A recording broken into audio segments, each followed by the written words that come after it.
پوری پاکستانی قوم کو عید کی مبارک ہو، اور ان بھائیوں کو بھی جنہوں نے عید آج منا لی، اور باقی اس تمام قوم کو بھی جس نے صبح عید منانی ہے، سب کو عید کی مبارک ہو۔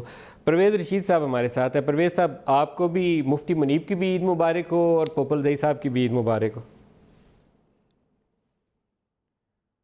ندیم صاحب بہت بہت شکریہ۔ میں اپنے تمام جو آپ کی وساطت سے مجھے سن رہے ہیں اور دیکھ رہے ہیں ان سب کو بھی عید کی مبارکباد کہتا ہوں، اور یہ وہ عید ہے جو ہمیں اللہ تعالیٰ کی طرف سے رمضان المبارک کے خاتمے پہ تحفے کے طور پر ملتی ہے۔ بالکل۔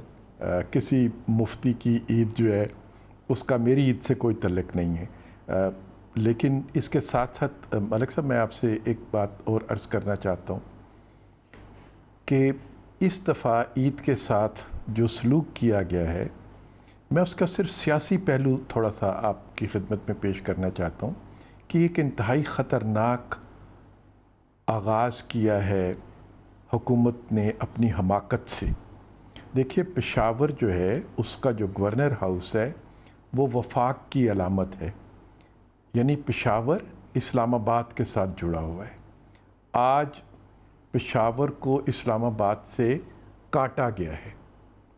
عید کے موقع پر اسلام آباد اور پشاور کو کاٹ دیا گیا ہے، اور پشاور کو کسی دوسری جانب جوڑا گیا ہے جو اس سے پہلے کم سے کم سرکاری طور پر کبھی نہیں کیا گیا تھا۔ پہلی دفعہ سرکاری طور پر یہ کیا گیا ہے۔ میں اس پہ ازردہ بھی ہوں، اور ان کی حماقت پہ، جن لوگوں نے یہ حماقت کی ہے اس پہ حیران اور پریشان بھی ہوں کہ انہوں نے ایسا کیوں کیا ایک ایسے وقت میں، جب کہ پہلے ہی ہمارے پختون بھائی جو ہیں ان کے ہاں ہم سے کچھ تحفظات ہیں، ان کے کچھ ہمارے سے ان کے گلے اور شکوے ہیں۔